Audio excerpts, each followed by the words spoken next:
자, 조이스님, 에고 미정이라 다른 사람들한테 싫은 소리 잘 못하는 편인데 할 말은 하자라고 하면 나셀프일까요? 호구되기 싫은데 할 말을 마인드로 하면은 그게 나셀프가 될 거예요. 할 말은 하자가 어느 정도인지 배워가는 게 되게 중요한데 조이스님도 에고 미정이시면은 가치 환산에 대해서 어려움을 느끼실 겁니다. 근데 그거는 제가 항상 오픈센터 얘기를 할 때 이게 배워가는 거라고 그랬잖아요. 그리고 배우면은 뭐 제 생각이지만 반드시 시행착오가 따른다고 봅니다. 네, 반드시 시행착오가 따른다고 봐요. 이 조이스님한테 있는 이곳 서킷, 이 안에 들어있는 45, 21 포함해서 이 안에 있는 게이트 중에 정의되어 있는 게이트가 있으신가요? 19, 49가 있으세요, 조이스님? 19, 49가 있으면은 할 말 할 수 있으실 텐데? 조이스님, 저는 제가 필요한 거 당당하게 요구 못하거든요. 가족한테도 그렇고 혼자 없어도 그럭저럭 지내다가 나중에 폭발. 그렇죠. 폭발하면 안 되죠. 얘기를 먼저 해야죠. 감지를 하실 거예요. 19, 49 채널이 있으면 감지를 합니다. 조이스님은 네, 미리 말씀을 하시고요. 당당하게 안 되면은 약간 좀 은근슬쩍 얘기를 한번 해보세요. 근데 나중에 폭발하는 건 좋은 일이 아닙니다. 자, 타르킴님, 저는 44번은 정리되어 있는데 26은 미정이거든요. 이럴 때 정이라고 해야 하나요? 아니면 안 돼 있다고 해야 하나요? 리딩 봤을 때 제 고민이 다 여기서 온다고 해서 44번은 정의되어 있는데 26번은 미정. 그러면 트라이벌 게이트가 있으신 거죠. 44번 44번 게이트가 있게 되면은 이 44번 게이트, 뭐 행인 게이트라고 했던가? 이거는 26번 게이트를 갖고 싶어 해요. 네, 자신의 반쪽이라고 생각을 합니다.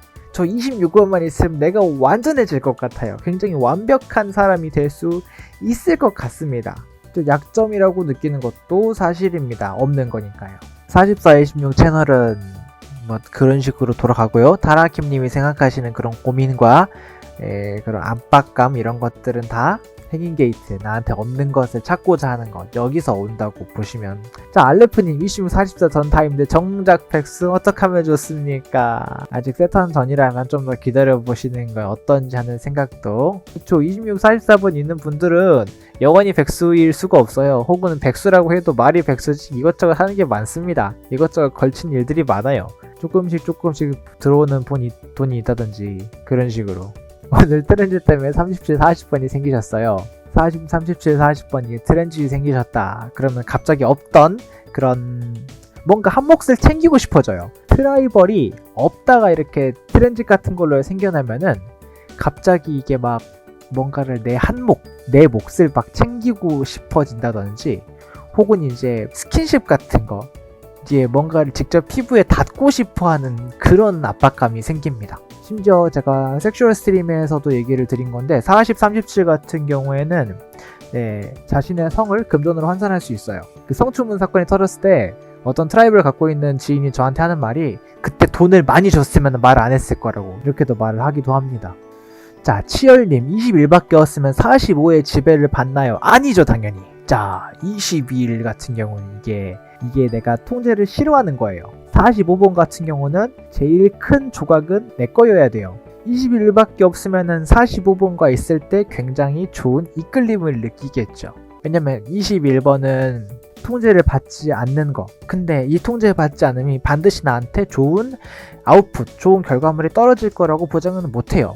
그런데 45번은 그게 떨어집니다. 그래서 45번 있는 사람이랑 21번 있는 사람이 같이 어떤 일을 하게 된다면 참 재미있을 거예요. 서로 이끌림도 많이 느낄 수 있을 거고요. 조금 좀 비즈니스에 대해서 참 중요한 것 중 하나가 악수잖아요.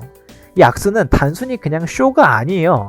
이 트라이벌들은 내가 손이 닿는 거, 악수 같은 거, 포옹 이런 것만으로도 내가 저 사람의 언어를 몰라도, 영어를 몰라도 이 악수 하나만으로도 많은 것들을 이렇게 쫙 느끼는 거, 이게 트라이벌입니다. 그리고 제가 기억하는 게 맞다면 특히 47, 30 같은 경우는 직접 만나지 않고 비즈니스라는 건 특히 피해야 되고요. 이렇게 만져진다는 게 내 새끼들을 다 이렇게 직접 이렇게 딱 안고 포옹하고 부둥부둥하고 이렇게 하는 게 트라이벌이죠.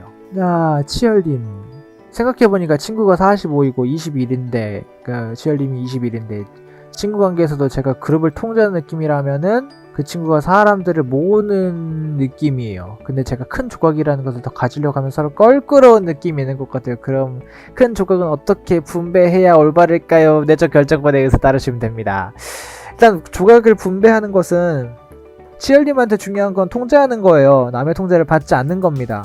그러니까 조각을 차지하는 것에 대해서는 사실 제 생각대로라면 그 친구분한테 이름을 하시는 게 어떨까? 그리고 치열님은 거기에 대해서 통제권을 갖는 게 어떨까? 좀 일로 따지면 이제 호령하는 일은 이제 치열님이 담당을 하시고 이제 결과물을 이렇게 분배하는 거는 그 친구분한테 남기는 게 어떨까? 만약에 치열님이 친구분한테 조각을 더 가지려고 하는 건 뭐란 같냐면은 그 친구분이 치열님이 하는 것에 대해서 끼어들어서 이가 그렇게 하면 안 되지? 라고 하는 거랑 친구는 비슷하게 느낄 수 있어요. 그러니까 서로 잘하는 것을 나눠서 하는 게 낫지 않나 싶습니다. 치열님 친구분이랑 잘 지내시길 바라고요. 내적 결정권대로 평화롭게 만족스럽게 좀 성공적으로 이렇게 잘 이끄시면 좋겠습니다.